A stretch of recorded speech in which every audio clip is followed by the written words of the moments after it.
श्री गर्ग संहिता के वृंदावन खंड का चौथा अध्याय। श्री बलराम और श्री कृष्ण के द्वारा बछड़ों का चराया जाना तथा वत्सासुर का उद्धार। श्री नारद जी कहते हैं, हे राजन, सनंद की बात सुनकर महामना नंदराज समस्त गोपगणों के साथ बड़े प्रसन्न हुए और वृंदावन में जाने को तैयार हो गए। यशोदा रोहिणी तथा समस्त गोपांगनाओं के साथ घोड़ों, रथों, वीर पुरुषों तथा विप्रमंडली से मंडित हो परम बुद्धिमान नंदराज दोनों पुत्र बलराम और श्री कृष्ण सहित रथ पर आरूढ़ होकर वृंदावन की ओर चल दिए। उनके साथ गौओं का समुदाय भी था। बूढ़े, बालक और सेवकों सहित अनेक छकड़े चल रहे थे। यात्रा के समय शंख बजे और नगारों की ध्वनियाँ हुई। बहुत से गायक नंदराज का यशोगान कर रहे थे। गोप वृषभानुवर अपनी पत्नी के साथ हाथी पर बैठकर पुत्री राधा जी को अंग में लिए गायकों से यशोगान सुनते हुए मृदंग, ताल, वीणा और वेणुओं की मधुर ध्वनि के साथ वृंदावन को गए। उनके साथ भी बहुत से गोप और गौओं का समुदाय था। नंद, उपनंद और छहों वृषभानी भी अपने समस्त परिकरों के साथ वृंदावन में गए। समस्त गोपों ने अपने सेवकों सहित वृंदावन में प्रवेश करके अलग अलग गोष्ठ बनाए और इधर उधर निवास आरंभ किया। वृषभानु ने अपने लिए वृषभानु पर बरसाना नामक नगर का निर्माण कराया, जो 4 योजन विस्तृत दुर्ग के आकार में था। उसके चारों ओर खाइयाँ बनी थीं। उस दुर्ग के 7 दरवाजे थे। दुर्ग के भीतर विशाल सभा मंडप था। अनेक सरोवर उस दुर्ग की शोभा बढ़ा रहे थे। बीच बीच में मनोहर राजमार्ग का निर्माण कराया गया था। एक सहस्त्र कुंज उस पुर की शोभा बढ़ाते थे। श्री कृष्ण नंदनगर, नंदगांव तथा वृषभानुपुर बरसाने में बालकों के साथ क्रीड़ा करते हुए घूमते और गोपांगनाओं की प्रीति बढ़ाते थे। राजन, कुछ दिनों बाद संपूर्ण गोपों के समादर भाजन मनोहर रूप वाले बलराम जी और श्री कृष्ण वृंदावन में बछड़े चढ़ाने लगे। वे दोनों भाई ग्वाल बालों के साथ गांव की सीमा तक जाकर बछड़े चराते थे। कालिंदी के निकट उसके पावन पुलिन पर सुशोभित निकंजों और कुंजों में बलराम और श्री कृष्ण इधर उधर लुका छुपी के खेल भी खेलते थे और कहीं कहीं रेंगते हुए चलकर वन में सानंद विचरते थे।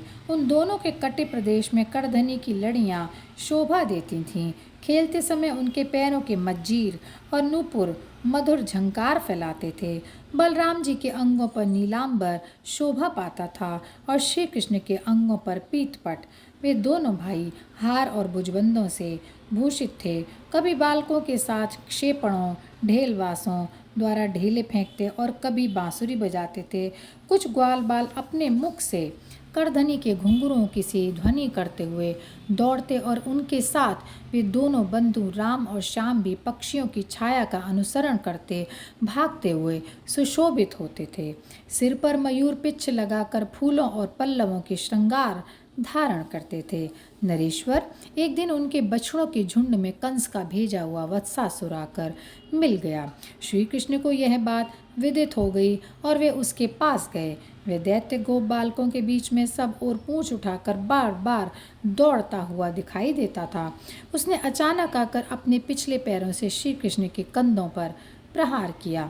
अन्य गोप बालक तो भाग चले, किंतु श्री कृष्ण ने उसके दोनों पैर पकड़ लिए और उसे घुमाकर धरती पर पटक दिया। इसके बाद श्री हरि ने फिर उसे हाथों से उठाकर कपित्थ वृक्ष पर दे मारा।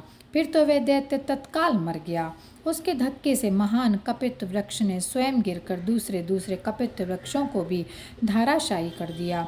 यह एक अद्भुत सी बात हुई। समस्त ग्वाल बाल आश्चर्य से चकित होकर कन्हैया को वहाँ साधुवाद देने लगे। देवता लोग आकाश में खड़े होकर जय जयकार करते हुए फूल बरसाने लगे। उस दैत्य की विशाल ज्योति श्री कृष्ण में लीन हो गई। श्री बहुलाश्व ने पूछा, मुने, यह तो बड़े आश्चर्य की बात है।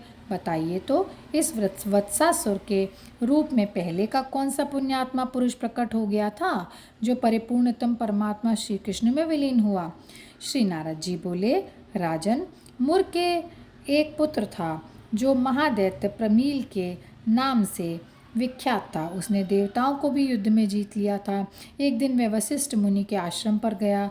वहाँ उसने मुनि की होम धेनु नंदिनी को देखा। उसे पाने की इच्छा से वह ब्राह्मण का रूप धारण करके मुनि के पास गया और उस मनोहर गौ के लिए याचना करने लगा।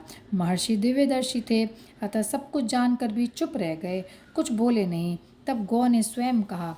श्री नंदिनी बोली, दुमड़ते, तू मूर्ख का पुत्र दैत्य है, तो भी मुनियों का गौ का अपहरण करने के लिए ब्राह्मण बनकर आया है, अतः गाय का बछड़ा हो जा।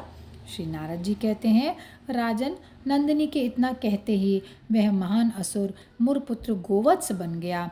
तब उसने मुनिवर वशिष्ठ तथा उस गौ की परिक्रमा एवं प्रणाम करके कहा, मेरी रक्षा कीजिए, रक्षा कीजिए। गौ बोली, महादैत्य, द्वापर के अंत में जब तू श्री कृष्ण के बछड़ों में घुस जाएगा, उस समय तेरी मुक्ति होगी।